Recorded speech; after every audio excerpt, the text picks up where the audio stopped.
Hello दोस्तों, स्वागत है आपका हमारी इस चैनल पर। दोस्तों, भोजपुरी सिनेमा के जाने माने एक्टर यश कुमार इन दिनों अपनी आने वाली भोजपुरी फिल्म एक था जोकर को लेकर काफी चर्चा में बने हुए हैं। इस फिल्म में यश कुमार के साथ साथ स्मृति सिन्हा भी लीड रोल में नजर आएंगी।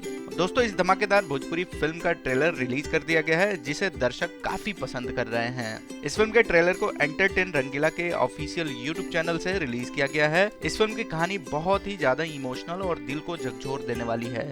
इस फिल्म की कहानी की बात करें तो इस फिल्म के ट्रेलर की शुरुआत एक जोकर से होती है, जो अपनी कला से पैसे कमाता है और अपने बेटे का पालन पोषण करता है। सड़क पर उसकी जिंदगी बहुत आराम से कट रही होती है, लेकिन एक दिन एक दुर्घटना में वह अपाहिज हो जाता है, जिसके बाद उस पेशे को उसका बेटा यानी कि यश कुमार अपना लेता है। इसी बीच उसकी शादी स्मृति सिन्हा से होती है। फिर दोनों अपने बेटे को पढ़ा लिखा कर IAS बनाते हैं, लेकिन उसका बेटा पैसे और पावर के नशे में अंधा हो जाता है और एक अमीर लड़की से शादी करता है। इसके बाद वह अपने माता पिता को अलग कर देता है। तो दोस्तों, इस फिल्म की कहानी बहुत ही इमोशनल है। इस फिल्म की कहानी खुद यश कुमार जी ने लिखा है। इस फिल्म में यश कुमार और स्मृति सिन्हा की एक्टिंग बहुत ही जबरदस्त है।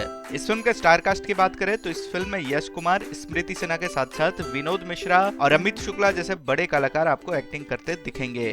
तो दोस्तों, उम्मीद करते हैं कि यह जानकारी आपको पसंद आई होगी। इस वीडियो को अपने दोस्तों के साथ भी शेयर करें।